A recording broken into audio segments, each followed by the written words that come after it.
Hi guys, it's Jordan from P&P Campers. I'm just going to do a handover video on your Auto Cruise Starblazer. So under the bonnet here we've got your engine battery, various wires and bits and pieces coming off from there, but that's normal. It's just the bits and pieces for the back end of the vehicle, habitation wise. Brake fluid attached to the servo just down the back there is up here in this reservoir. Power steering fluid sits here at the front in this reservoir. Engine oil goes in through that yellow top there, and your engine oil dipstick is this one just here.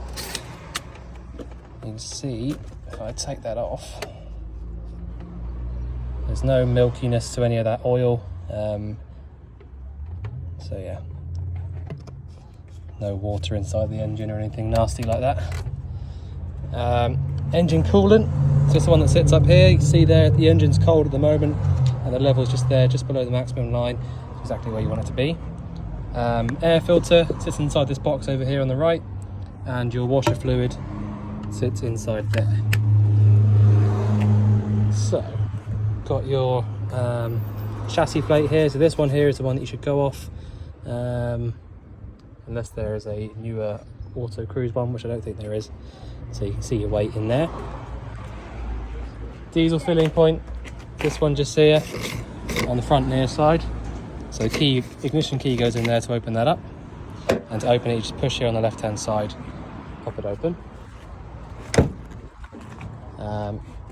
Not much inside the passenger door apart from this button here for your electric window. Yeah, otherwise there's not really a huge amount to show you there. Gas locker, and again we're on the near side here still. Gas locker, you just got the one 6 kilo propane bottle in here. Anti-clockwise around to the left turns the bottle on, and clockwise around to the right turns the bottle off.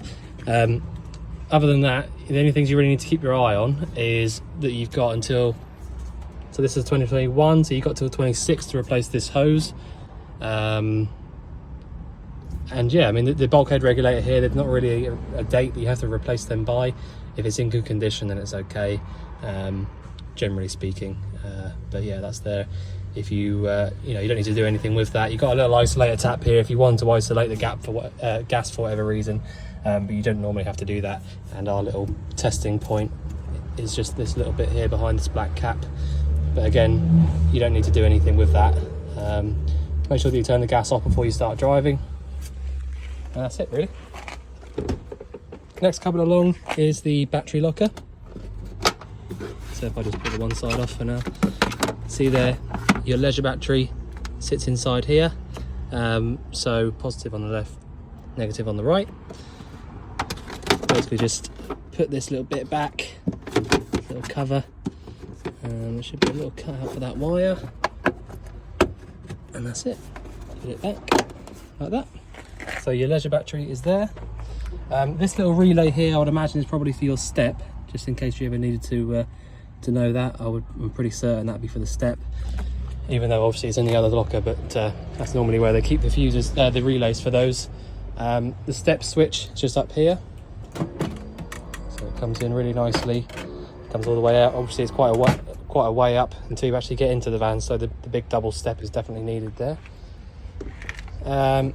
Behind this big door here you've got your toilet cassette locker. So you've got a fresh water flush on here, so you don't need to worry about any separate flush fluid or anything like that. Literally lift up on the little yellow tab there, pull the whole thing out towards you, and then push the little yellow button down there, then you're emptying it out from here. And that's all you need to know really. Just push it all the way back in until it stops, and that's it. So toilet cassette lockers are really, really simple. You've got an outdoor hot and cold water point, which obviously I'll show you how to use the actual hot water in a minute, but that's your the point for the outdoor water if you should need it. Spare wheel sits inside here, so you just need a couple of, it looks like 17mm nuts. Pull them off and then you'll be able to get your spare wheel out. Obviously having the bigger garage means it's much easier, rather than going up from underneath or anything like that. Having a spare wheel in here is really, really helpful if you ever needed it, you know, if you got into any sort of trouble. So really helpful that's there. Just get yourself a long reach or a deep 17mm, pretty certain it's a 17, to get those out, and then you'd be good to go for that.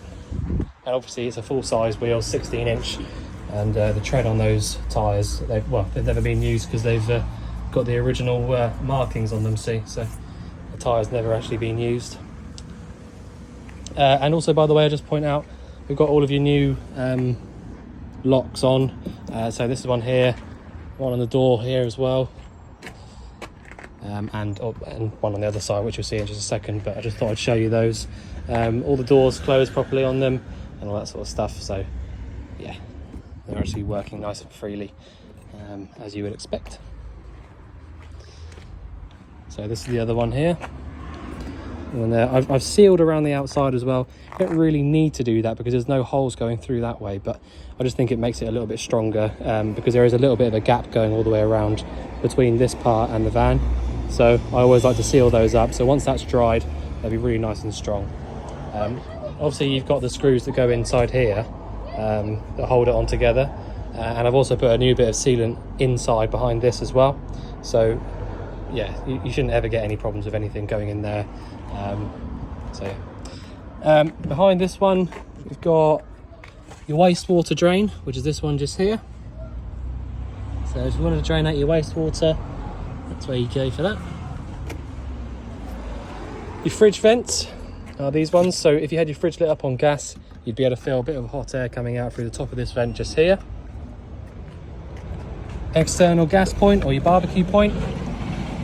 This one here, which we've fitted as part of the sale, so that's there if you want to use that.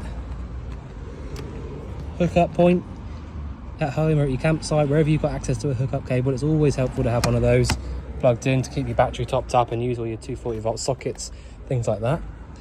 Freshwater inlet, so that's that one there, so you need your point to plug into that for it to draw it in. And in here there's a couple of bits. So you've got your water pump, which is that one there, so that's there, obviously working as it should. The 240 volt isolator for your boiler is that one over there in the corner. Obviously I'll go through and show you how to use the boiler in a little bit, but yeah, so that's all there. This is just a mains unit for the water heater as well, things like that. Oh, the heater, sorry, not just the water heater.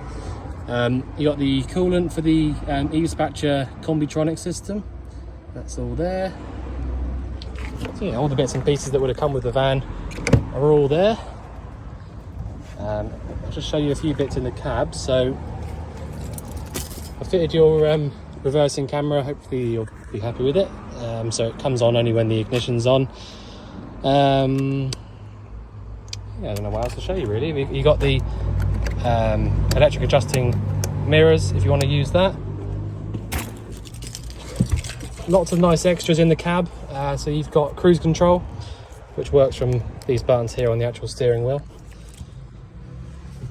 Hazards are in the middle just here. All sorts of bits really. Single DIN Sony head unit, which looks pretty new to me. So you've got what have you got? So CD, Bluetooth, aux there. Oh yeah, there you go. Got a little USB point on that there as well. So yeah, that should all work nicely. Reversing camera. I'll try to put it as neatly as I could just there. You can adjust it if it's not quite how you want it. You can just loosen off these two top screws, and then you'll be able to lean it backwards and forwards. But you know, I think it's pretty good, really, the position of it. Yeah, there's not a huge amount in the cab to show you. You've got the bonnet releases just there. You've got a little bit 12 volt power there and there as well, and all your heater controls obviously there. You know, quite self-explanatory really when it comes to that. I made sure that you can still use your blind there. Look, so that it touches it, but it just, you know, goes straight past it. These blinds just come to the middle, and they've got a magnet strip that touch together, so when you pull that side across here as well, they'll meet together and sort of lock in place. And then when you get this back here, you just push these little buttons down and that'll stop it from moving. So yeah, I didn't want to put it too far forwards and, you know, mess about with this, and I also didn't want to put it too far back to mess about with this, so that's pretty much the only place I could put it. So hopefully you're happy with it. Right, anyway, so let's turn around and go into the back of the van now. freshwater tank. Show you this. So you've got a bung in the bottom of the tank there. You see the red bung. So that's how you drain out your freshwater tank if you did want to do that. You put it back on properly. Now, just a little tip.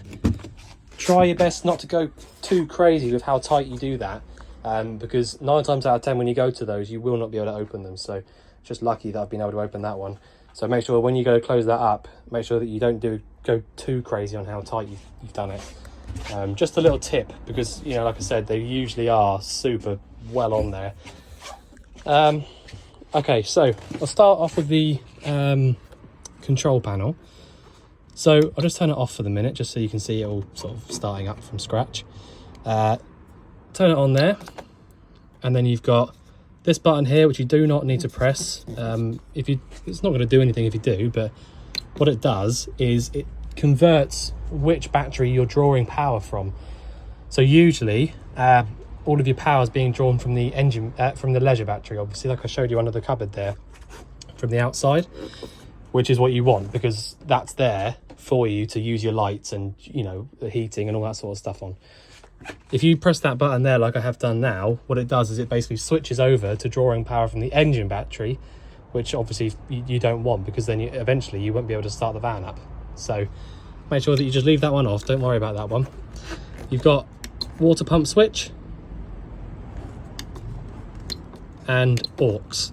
So aux, auxiliary, is basically any bits and pieces around the van that might have been added on aftermarket or after, you know, the original build.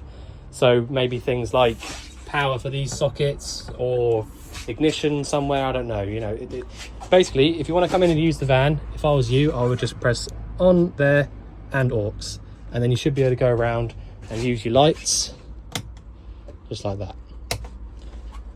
So that'll give you access to your lights and things like that. If you want to fill the boiler up and start drawing the water through the taps, now obviously you would then go through and turn your pump switch on and then draw it through and do that. Before you use any boiler in any motorhome, you should put the pump on and make sure that your hot water side is coming through nice and clearly without any sort of air and horribleness like that. Once it does come through clearly, you can then turn it off and, you know, start using your boiler up, like I'll show you in a minute. But that's always a bit of advice I'd like to give you. But for the minute, we'll just leave these two on. If you click up here, that's the original home screen. So it's an EC200 Sargent control panel is what it is. That's what the model of this control panel is. Linked up to the EC200 Sargent power supply unit over there in the cupboard. So that's why I've left that open, so I can show you it in a minute. So this is a timer, so you can set those if you want to. Most people just don't, to be honest. Alarm, again, you don't really need to do that. Clock, you can set the time. Water tank fill, so on this particular van that is actually useful because you've got the external water point to fill up with, so you can choose. So right now, if it says running, so that would be drawing, that's basically sending power to that little thing on the outside that's drawing the water in. Obviously I've not got anything plugged into it at the moment, so it's not doing anything, but it's just sending power to that so that it would start drawing water through. All right, so that's that. After that, you've got pump select. So let me show you how that works as well. Again, this is a lot of other motorhomes have got this same control panel, but it's only the ones with the external filling point that you would actually use these parts on. So pump select, internal is selected at the moment. So now when I press this button, the internal pump, so the one that I showed you down underneath that seat, is the one that's going to come on. Yeah. So if the internal pump switch is on and you turn the pump button on, you'll be able to draw water from your fresh tank to the pump to your taps. All right.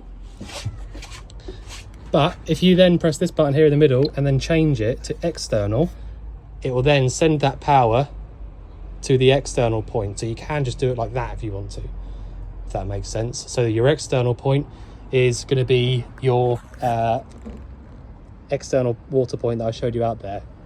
Okay, hope that makes sense. So the water point that's out there, the hot and cold water point, should be linked up to this external water pump. You can do both as well. So I think I've made a mess of that. saying that. So I think, yeah, okay, I think I'm wrong there. So the right, let me explain that again, because I've explained it wrong. So the external water, the water point that's outside, you've basically got, that's got 2 water pipes running from there directly through to your water pump, your internal water pump, just like all the taps do. All right, so when you choose internal water pump, which is the one down there, which powers your taps inside the van, you will also be able to draw water through your external water point that's out there. If you choose external water pump like this, it will send power to the freshwater filling point outside.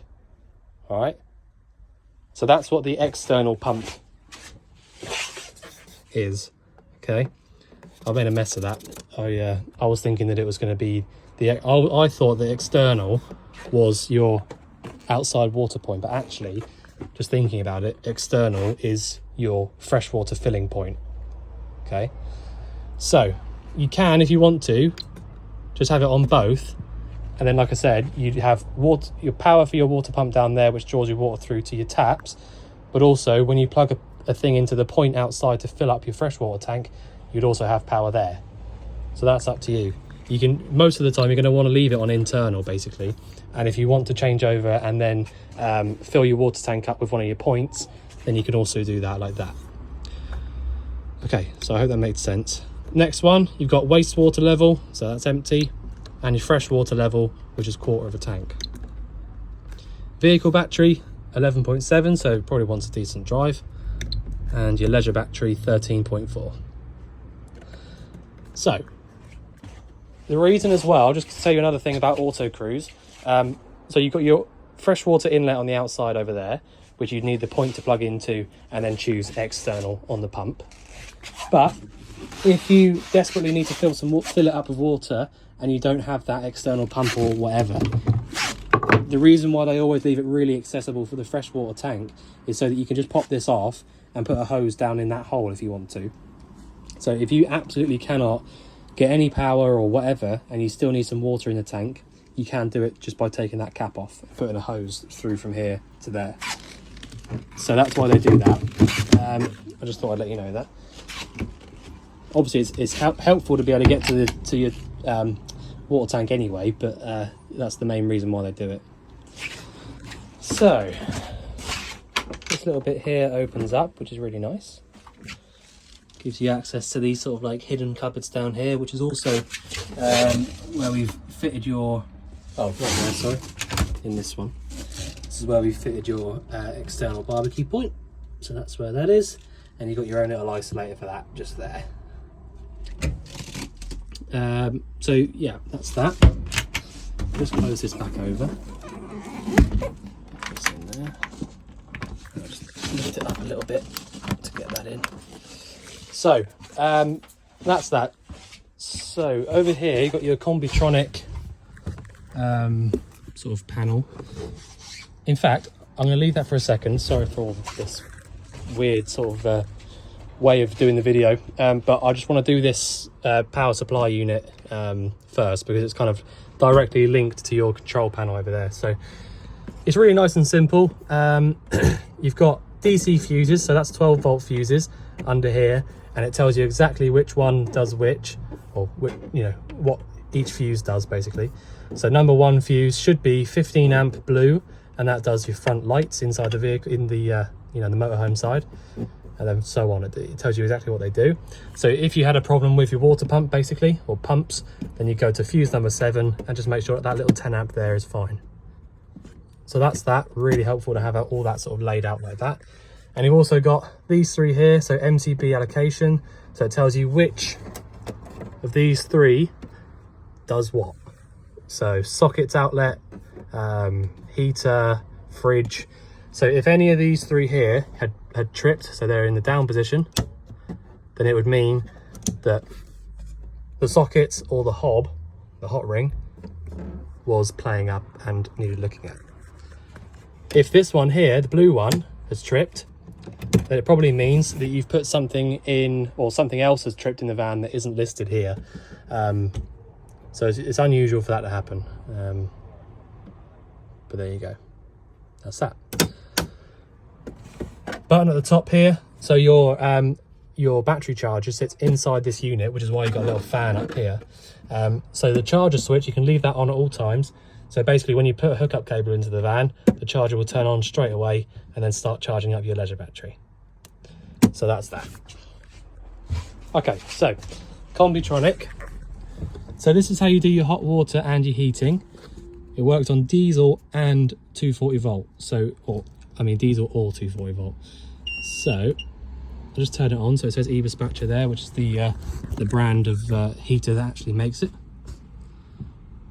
So you've got up here is your heating, hot water, and the rest of it is kind of like, you know, just bits and pieces. So if I press this button here, it comes up mode, heat, and then it asks you for the temperature that you want it to go to.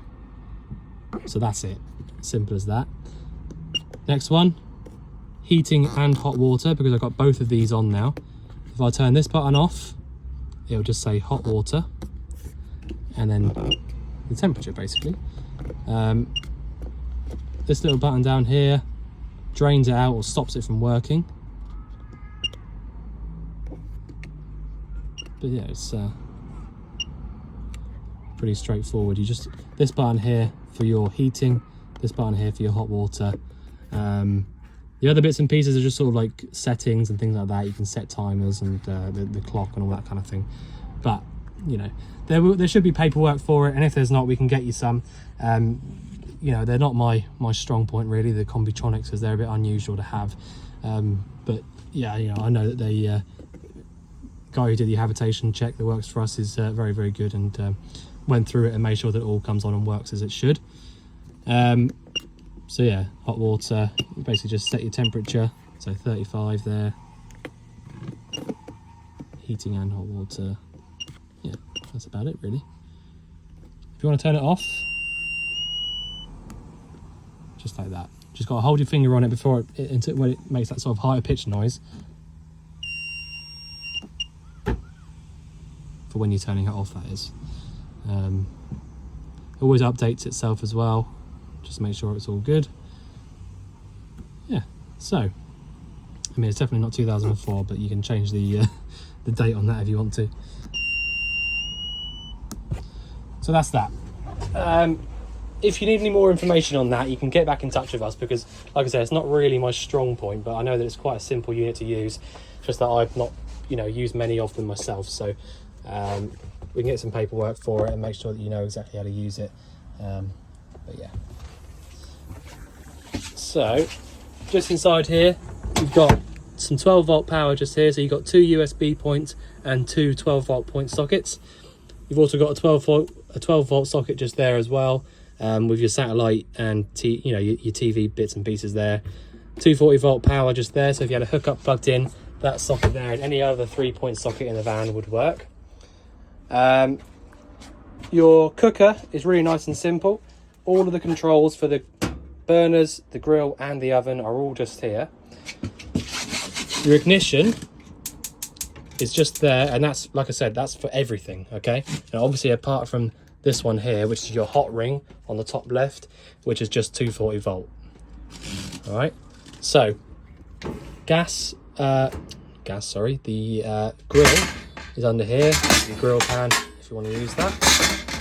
So this is to light that up, push and hold on the ignition, and then push and hold round on the grill. And it's the same for the oven, same for the burners at the top. It's really nice and straightforward. You have got a little travel catch here for the oven if you didn't want that to open up, obviously, for whilst you're driving.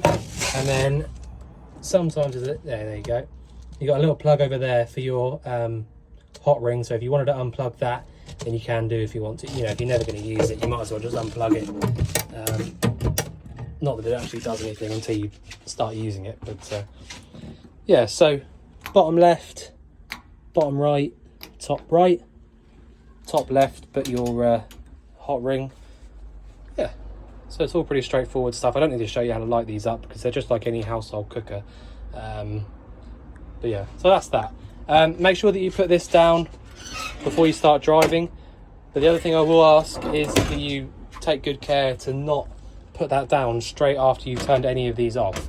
Well, it might be self-explanatory not to put it down on it whilst it's actually on and lit, obviously.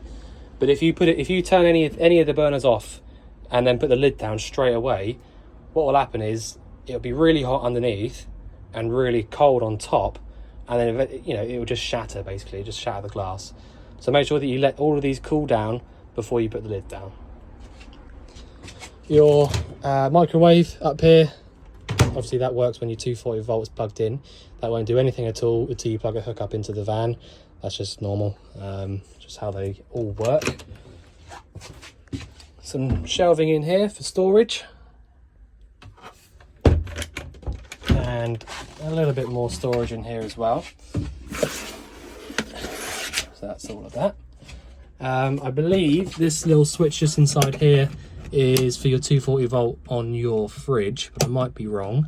I'm pretty certain it is. So I didn't do the habitation check on this particular van, so that's why I'm sort of trying to work things out whilst doing the video. Right, so you've got a 3-way fridge, which obviously means it works 3 different ways, but I'll just show you what those are. So you've got gas, 240 volt and 12 volt. So 12 volt is for when your engine's running and you're driving only. It won't work out if you're not driving or running. 240 volt is for when your hookup's plugged in, and obviously that'll only work when your hookup's plugged in. And the gas is just for lighting it up on gas, so you get a flame at the back, and again obviously it will only work when your gas is turned on. So the gas and the 240 volt are the only 2 ways that the fridge will get cold on its own. The 12 volt, if you turn it over to 12 volt when you're driving, it will not get cold. If you don't pre-cool it, it won't get cold. All right, the 12 volt element in the back of the fridge is not powerful enough to do it on its own, so you need to pre-cool this fridge with your stuff inside it before you go away.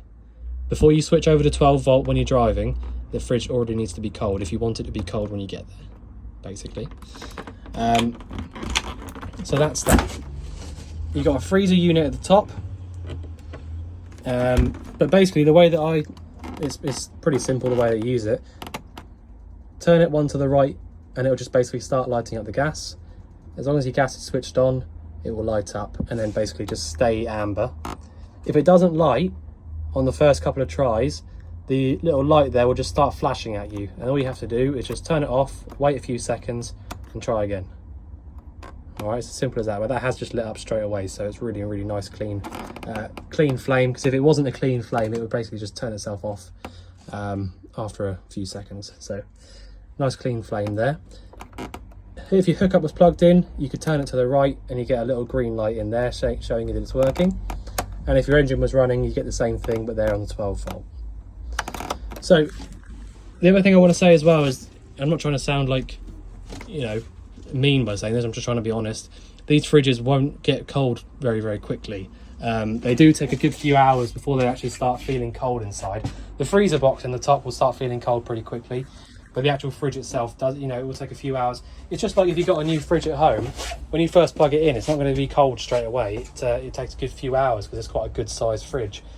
So you do need to wait a couple of hours or so before you actually, notice any difference.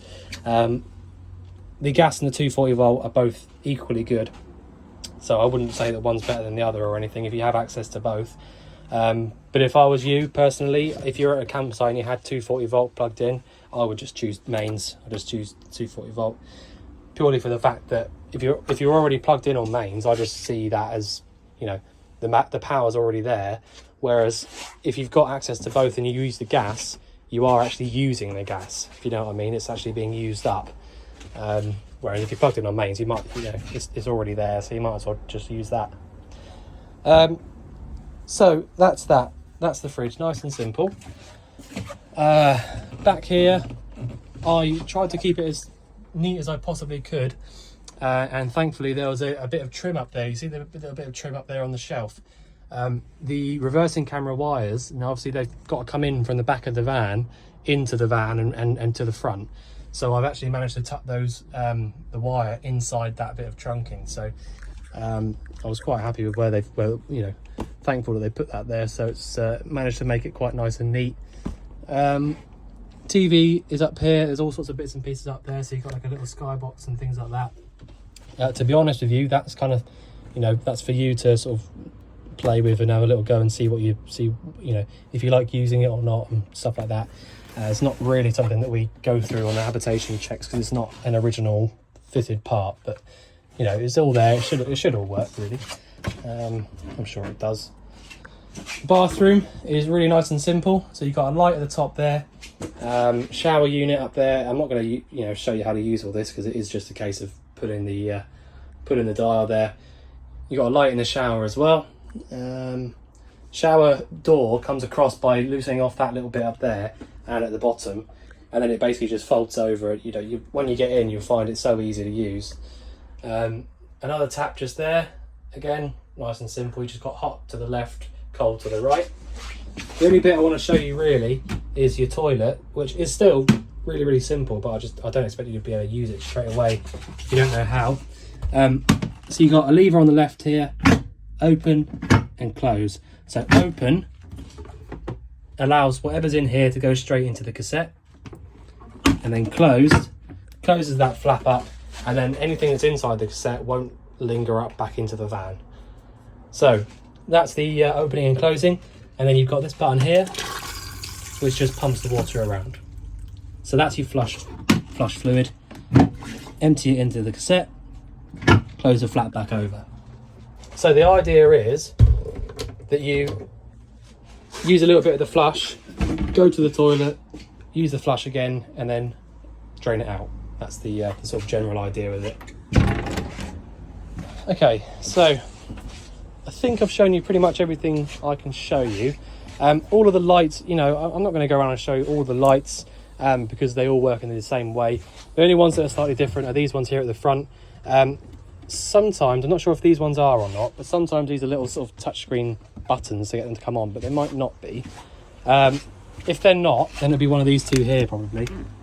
But they're 240 volt lights, so they'll only work when the hookup's plugged in. So I know on some of the newer vans these little bits of touchscreen, but I might be looking really stupid and they just might be little covers. But if they are, then that's how you turn it on. If they're not, then it'll be a button dotted about somewhere for those. But like I said, don't expect them to work without a hookup plugged in because they are directly fed from the mains. So yeah, other than showing you other bits and pieces, I don't think there's any other bits I need to show you. Mainly it's just, if you're going to start driving, you want to go off somewhere, make sure that you've pre-cooled your fridge via the gas or the 240 volt before switching over to 12 volt for when you're driving. Make sure all your windows are closed, skylights are down, things like that. Make sure that your glass lids are down, bits and pieces are stowed away. But most importantly really is make sure that your gas is switched off. That's so important, because if you're in a crash, the last thing that you want is 30 millibars of propane gas pumping out wherever. So please turn them off before you start driving. It's just so important. But yeah, other than that, I think I've shown you everything I can really.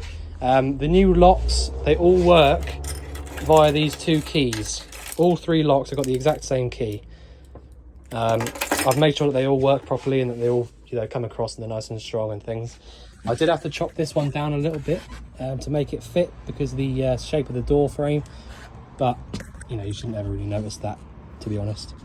But yeah, so really lovely van. We just need to take it back round to the MOT station because we have to come back here and do the video and things like that. But we should be ready with you very, very shortly, and we look forward to seeing you soon to collect your van.